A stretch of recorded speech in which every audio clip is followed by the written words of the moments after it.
বাংলাদেশের তৈরি পোশাক খাতের প্রধান রপ্তানি গন্তব্য ইউরোপীয় ইউনিয়ন। দেশে মোট রপ্তানি আয়ের প্রায় ৪৮.৮৪% আসে ইইউ থেকে। অথচ চলতি অর্থবছরে এই গুরুত্বপূর্ণ বাজারে রপ্তানি প্রবৃদ্ধি নিয়ে দেখা দিয়েছে উদ্বেগ।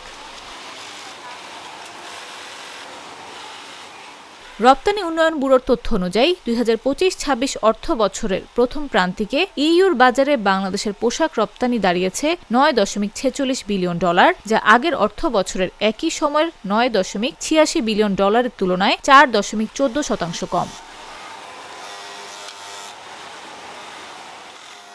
এই নেতিবাচক প্রবণতা খাত সংশ্লিষ্টদের মধ্যে নতুন করে আশঙ্কা তৈরি করেছে।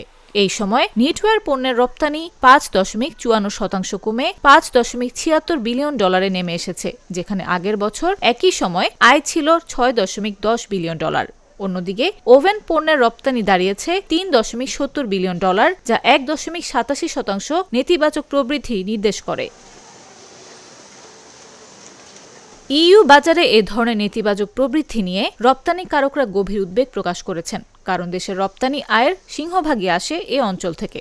তাদের মতে, রপ্তানি ঘুরে দাঁড়ানোর জন্য দ্রুত কার্যকর পদক্ষেপ না নেওয়া হলে দেশের অর্থনীতিতে গুরুতর নেতিবাচক প্রভাব পড়তে পারে। রপ্তানিকারকদের মতে, যুক্তরাষ্ট্রের পাল্টা শুল্ক নীতির কারণে চীন, ভারত, ভিয়েতনাম সহ বাংলাদেশের প্রতিযোগী দেশগুলো ইইউ বাজারে আরও বেশি অংশ দখলের জন্য ঝুঁকে পড়েছে। ফলে তারা ইইউতে রপ্তানি বাড়াতে নানা উদ্যোগ নিচ্ছে, যার সরাসরি নেতিবাচক প্রভাব পড়ছে বাংলাদেশের রপ্তানির ওপর। বিশেষজ্ঞরা বলছেন, এই প্রেক্ষাপটে দ্রুত কার্যকর নীতিগত পদক্ষেপ নেওয়ার কোনো বিকল্প নেই। প্রতিক্রিয়াশীল নীতির বাইরে গিয়ে বাংলাদেশকে দীর্ঘমেয়াদী কৌশলের দিকে অগ্রসর হতে হবে।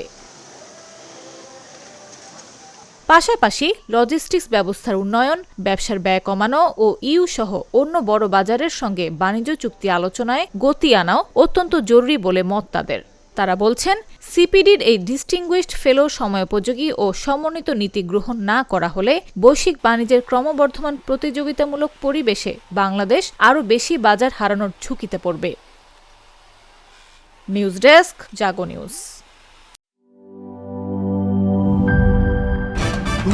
ভয় পাস না, এটা কসমিক ডোর। শব্দের আরেক নাম কসমিক ডোর। এর ওয়াল থিকনেস ও রিপ থিকনেস বেশি থাকায় এটাকে 50 বছরেরও বেশি। কসমিক ডোর, নিশ্চিন্তে 50 বছর।